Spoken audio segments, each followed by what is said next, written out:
uma grande interrogação sobre o futuro de uma cidade. Com o processo de urbanização muito rápido, a população não consegue ter os direitos atendidos e nem os administradores públicos conseguem implantar políticas que atendam satisfatoriamente toda a população. Hoje, no programa Cidadania em Pauta, vamos discutir o problema do crescimento desordenado de uma cidade e suas consequências. A nossa convidada é Rosângela Vecchia, graduada em Direito pelo Centro Universitário Toledo e em Administração Pública pela Fundação Getúlio Vargas. Ela tem experiência na área de administração, com ênfase em administração pública e no direito, atua na área de direito administrativo. Bom, eu queria agradecer a sua presença aqui. Obrigado, eu que agradeço à Câmara de Vereadores por essa oportunidade de continuar um debate, né, que nós já fizemos algumas vezes a respeito do crescimento e do planejamento urbano de Araçatuba. Bom, a Araçatuba realmente cresceu desordenadamente, a gente pode falar assim? Com certeza, Araçatuba, como a maioria das cidades no Brasil, ela passa por um processo de urbanização muito rápido e intenso. Quando a gente estuda um pouquinho o desenvolvimento econômico, ali pela década de 40, as cidades já começam a receber um fluxo grande da população rural. O Brasil dos anos 40 era um Brasil rural, o Brasil de 2000 é um Brasil urbano. E foi muito rápido do ponto de vista de tempo mesmo, de tempo para uma cidade se ordenar. Hoje, 81% da população brasileira vive em cidades. Em menos de 20 anos, as cidades brasileiras cresceram proporcionalmente uma população, um terço da população da França, por exemplo. Então, tudo isso causou a existência de uma periferia, né? De bairros que foram crescendo sem infraestrutura, de ocupação de terrenos, às vezes, não adequados para moradia, sem ordenamento mesmo. O Brasil não tinha legislações fortes, né, para ordenar o crescimento das cidades. E quando começou a se pensar em legislação sobre esse problema? Na verdade, os problemas sociais foram se agravando, né? Então, essa periferia urbana, ela começa a pressionar, criar demandas e problemas sociais graves. Conforme o país também se democratiza, essas demandas da sociedade começam a aparecer. Então, os movimentos mais fortes que vão dar origem a uma mudança de postura do governo com relação a isso, eles já começam ali no final dos anos 70. E eles são movimentos principalmente de regiões metropolitanas, né, por moradias e movimentos fortes mesmo. Dentro ainda do regime de exceção, da ditadura militar. E esses movimentos vão forçando a demanda por direitos, direito à moradia, direito a transporte, direito à saúde, direito, né? Porque essa periferia era uma periferia onde o Estado praticamente não chega. Dá para perceber hoje o resultado disso. Por exemplo, uma favela no Rio de Janeiro, o Estado precisa pedir permissão para entrar, né? Então você cria cidades completamente ilegais dentro da cidade legal. Né? E esse movimento ele se acirra com a democratização e no processo ali dos anos 80, onde você está construindo as bases da Constituição de 88, elegendo os deputados para a Constituinte de 86, esse foi um dos grandes movimentos populares no Brasil. Tanto é que os artigos da Constituição que regulamentam o crescimento das cidades, eles são artigos que entraram por iniciativa popular. 130 mil assinaturas e aquele artigo teve que entrar na Constituição. Até, quer dizer, claramente uma luta popular, essa nova maneira, digamos assim, de se pensar as cidades e de se ordenar esse crescimento. Isso foi na década de 80. 80. Quer dizer, de lá para cá, assim, esse cuidado está sendo muito devagar, não é? Na verdade, assim, na Constituição de 88 se regulamentam dois grandes artigos, né? Onde é colocado na Constituição que a cidade tem uma função social e a propriedade tem uma função social. Ou seja, antes dela ser um bem de comércio, né, que eu compro e o terreno valoriza, e eu vendo, compro por 10 e daqui a alguns anos eu vendo por 50. Esse raciocínio de mercadoria que a propriedade urbana tinha, ele vai ser, a partir de 88, subordinado a um outro interesse, que é um interesse de um crescimento ordenado. Por que a gente joga a população para morar lá longe? Porque o terreno cá perto é muito caro, ele tem infraestrutura e tudo mais. Então, esse modelo, né, onde a propriedade é um bem valiosíssimo e ele vem primeiro como bem, vai jogando a população carente para as periferias, para lugares cada vez mais longe, cada vez sem infraestrutura. Uhum. Né? Então, a função social da propriedade, ela vai dizer assim, eu posso obter até lucro com a propriedade, mas esse lucro tem que estar subordinado a um interesse de um crescimento mais equilibrado da cidade. Te dou um exemplo. Quando a gente começa a fazer plano diretores, né, depois dessa legislação, cerca de 40% dos terrenos de uma cidade são vazios. Ou seja, ele não está servindo a uma função social, ele estava servindo a uma especulação do empreendedor imobiliário, né, em detrimento do interesse de toda uma comunidade.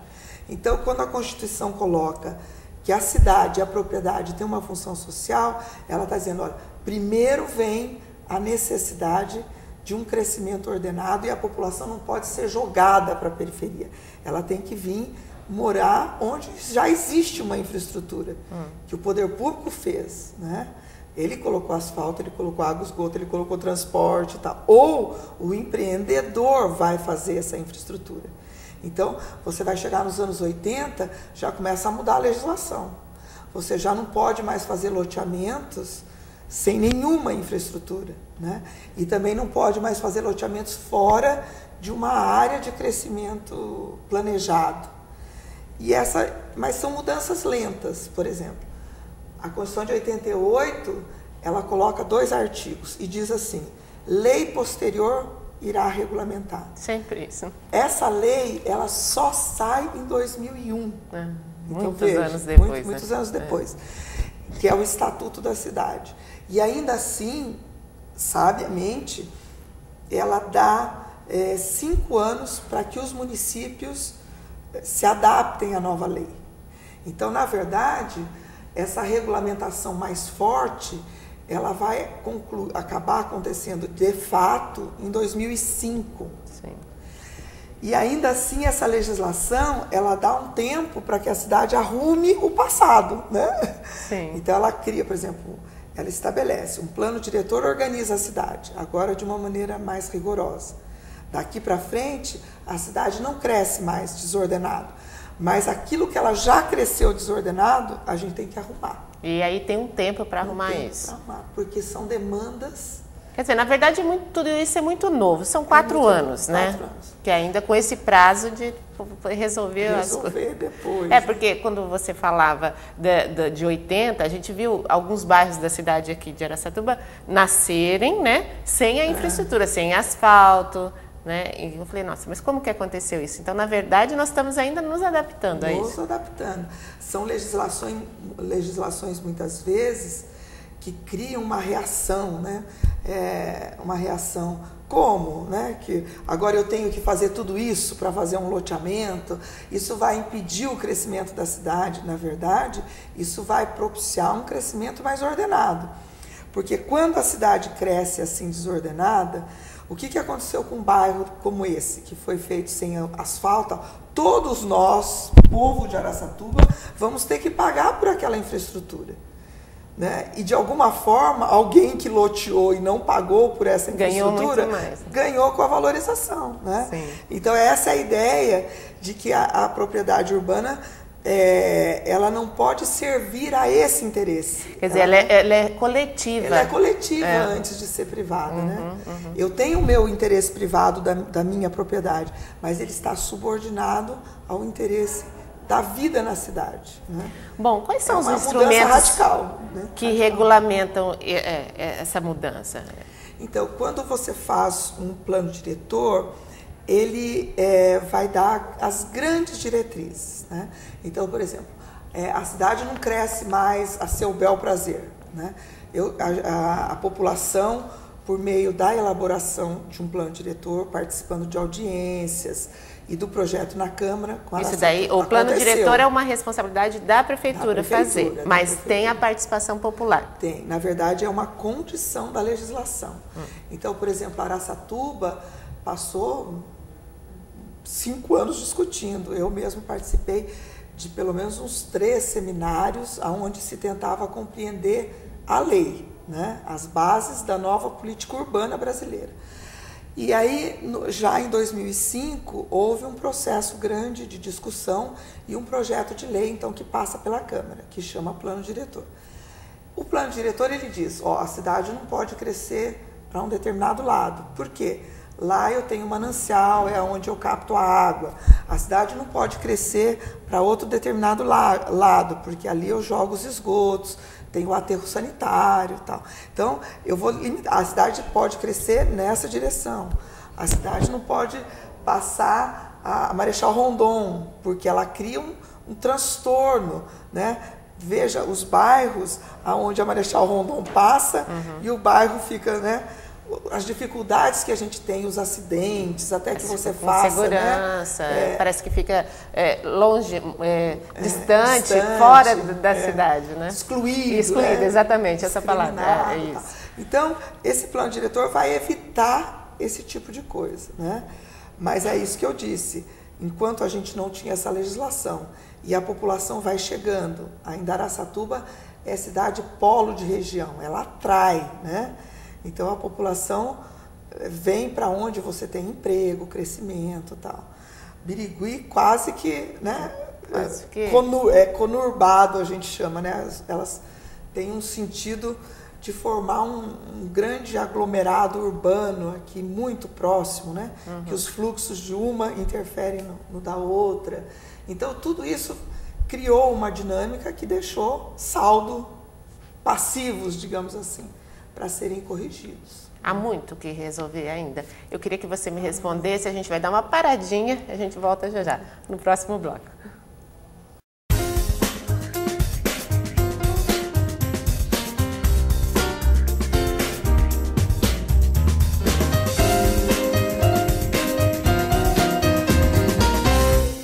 O maior problema que você pode ter em casa é alguém que usa drogas.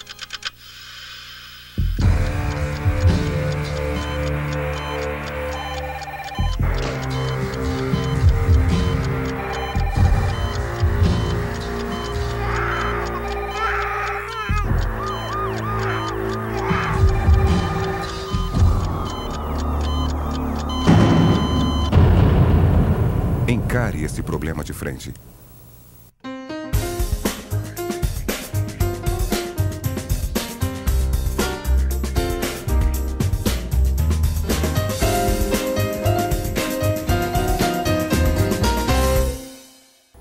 O assunto do programa Cidadania em Pauta de hoje é o desenvolvimento de uma cidade.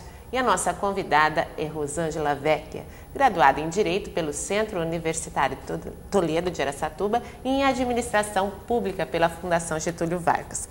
A gente terminou o bloco anterior falando sobre esse passivo que a cidade precisa resolver. Quer dizer, daqui para frente temos a legislação, o modo de como agir para o crescimento da cidade, mas é aquilo que ficou para trás, é muita coisa a se resolver ainda. Na verdade, essa desigualdade que a gente vê urbana, ela é uma desigualdade, assim, é o retrato de uma desigualdade socioeconômica.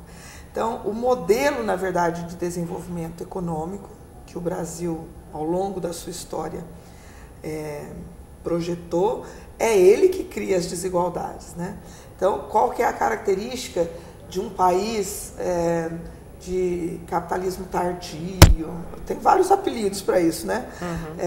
Em desenvolvimento, subdesenvolvido, mas enfim, um país que não é um país desigual, né? Então, a grande característica do subdesenvolvimento não é que ele não produz renda. O país até produz renda, já chegou a ser a 8ª economia do mundo, hoje é a 14ª, mas é que essa produção, essa renda é muito concentrada. Então, por exemplo, nós já fizemos alguns exercícios, assim, trabalhando com alguns projetos de Araçatuba na área social. Se eu dou às pessoas um mapa com os bairros de Araçatuba e dou 3 lápis de cor, um vermelho, um amarelo e um verde, e peço assim, pinte de verde os bairros que você entende que não tem problemas, que a população vive razoavelmente em boas condições de vida.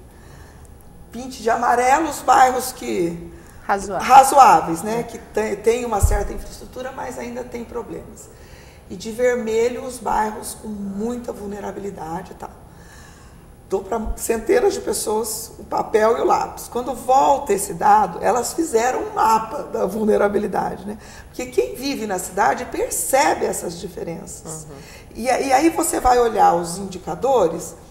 Nos bairros que estão em vermelho, eu tenho a população com a renda mais baixa, a população com a menor escolaridade, é onde concentram, por exemplo, analfabetos ainda, é onde eu tenho falta de planejamento familiar, então as famílias, tenho adolescentes com filhos, a maioria dos lares são comandados por mulheres, né, que ficaram às vezes sozinhas, sem o companheiro, não tem dificuldade de casa própria, né, pagam aluguéis já numa renda difícil, enfim. Essa expressão urbana dessa desigualdade é apenas uma fotografia da desigualdade socioeconômica.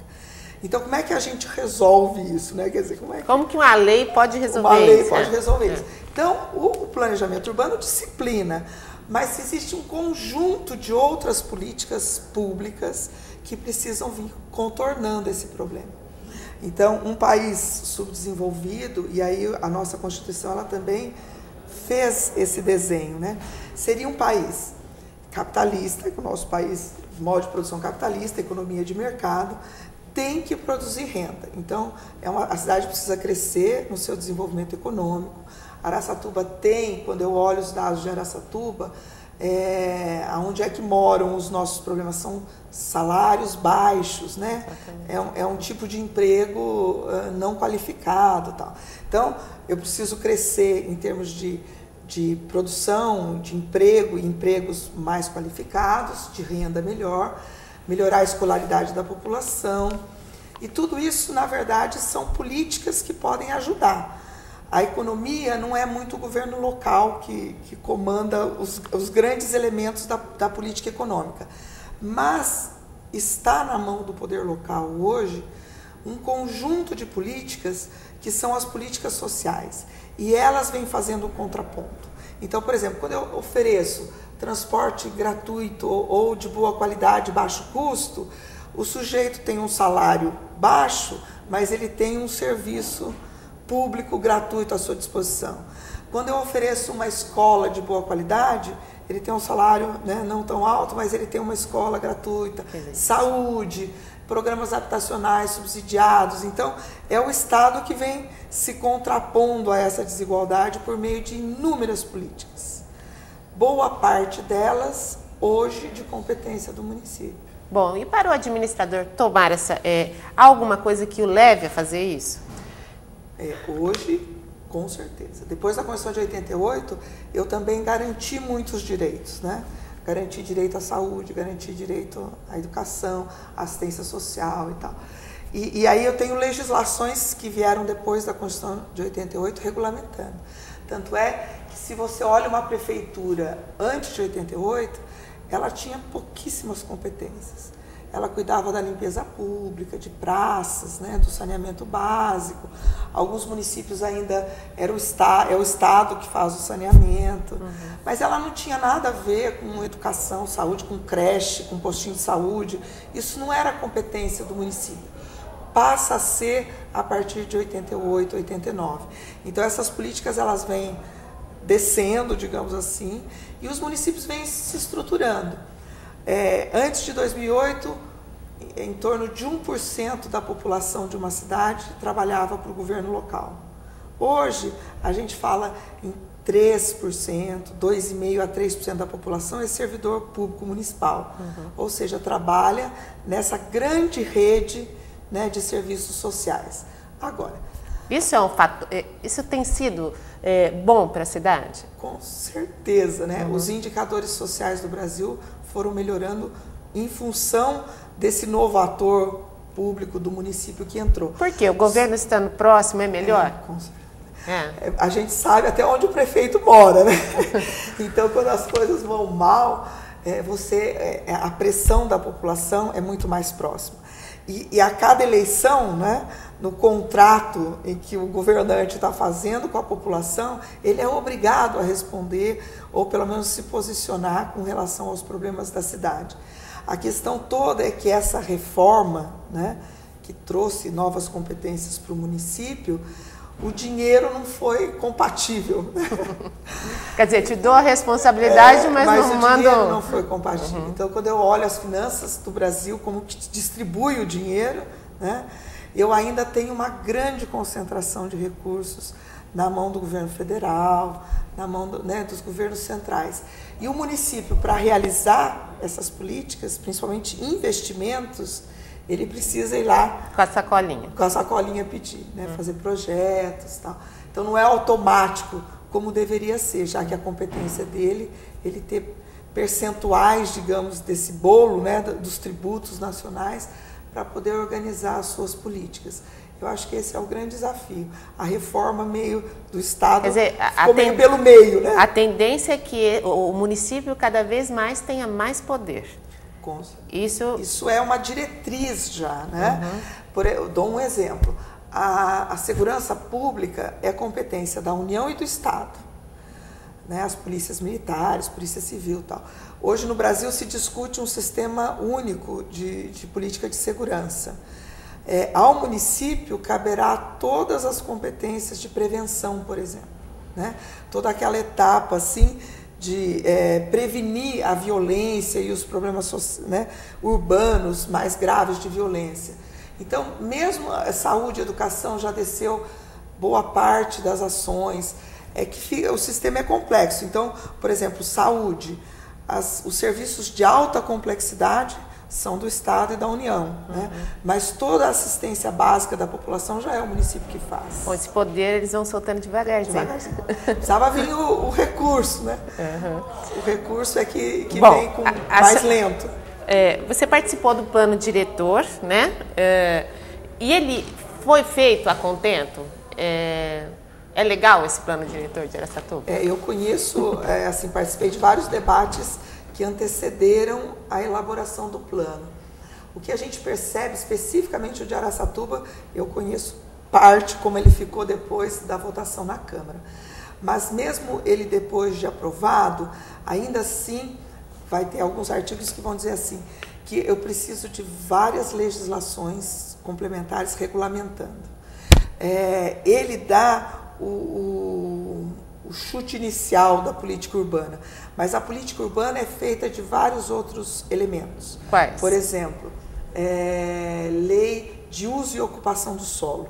O que é que eu posso construir em determinados lugares, o que é que eu não posso?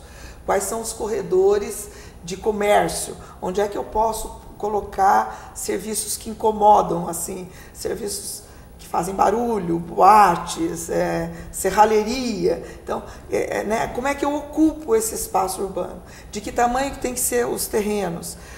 Eu posso construir casa, né, ocupar todo o terreno, tal.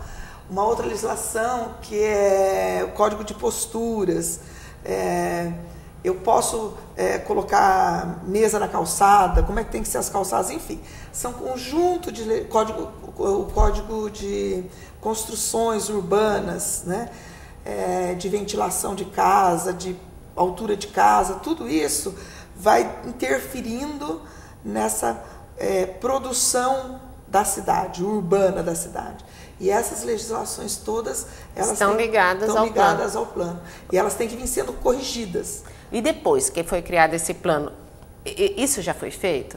Já foi, o estudo continuou ou só criou-se o plano diretor e... Na verdade, Araçatuba tinha essas legislações. O que você tem que fazer é adequando, né? Aproximando essa legislação dessa função social. Então, por exemplo, dou um exemplo. Código de Posturas. O comerciante pode botar mesinha na calçada? Qual é o direito que está confrontando? O direito do comerciante de botar as mesinhas na calçada e o direito da população de ir e vir, Sim. Não ter que sair na rua para poder andar. Bom, e o que precisa, assim, na sua ótica, o que é mais importante hoje para Araçatuba? Assim, quais são grandes... Com certeza há vários, né? Mas quais os pontos que você destacaria? Eu destacaria, assim, pensando como planejador, né, de políticas públicas, eu preciso fazer essa cidade mais justa, mais igual. Então, o plano diretor também tem um mecanismo e o Estatuto da Cidade que eu posso eleger territórios de vulnerabilidade e tratar esses territórios com força, digamos assim, privilégio no sentido de trazer ele para uma situação de igualdade. Sim. Né? Então, eu penso que uma política que vá arrumando essa periferia é uma política para ontem, né? Que vai recompondo essa desigualdade. E Araçatuba, pelo porte, ela já apresenta problemas de fluxo grande, né? É uma cidade que já está ficando difícil a circulação dela, ela tem um centro já bastante congestionado em termos, né, de fluxo mesmo de pessoas, de veículos, de trânsito. A questão dos bairros mais distantes, quer dizer, eles ainda pedem infraestrutura. Infraestrutura.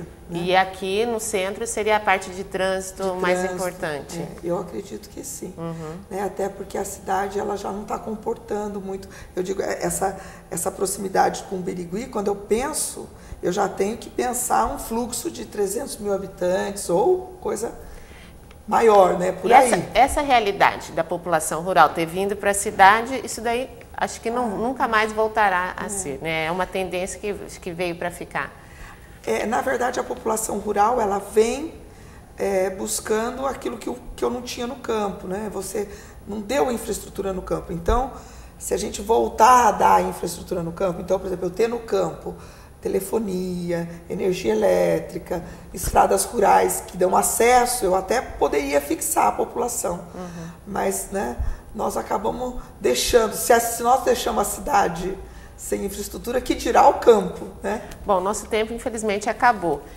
A gente pode ter uma visão otimista de futuro? Eu sou profundamente otimista. Eu acho que o Brasil dos últimos 20 anos, depois da Constituição de 88, é outro Brasil. É que a nossa pressa é grande pelo tamanho dos problemas. Mas quando a gente compara o Brasil que nós tínhamos e o Brasil que nós temos, a gente caminhou muito em termos de Estado, com certeza. Eu queria agradecer mais uma vez a sua presença aqui. Eu é que agradeço pela oportunidade, foi um prazer estar com vocês hoje. Bom, e a gente espera você aí de casa no próximo programa. Até lá!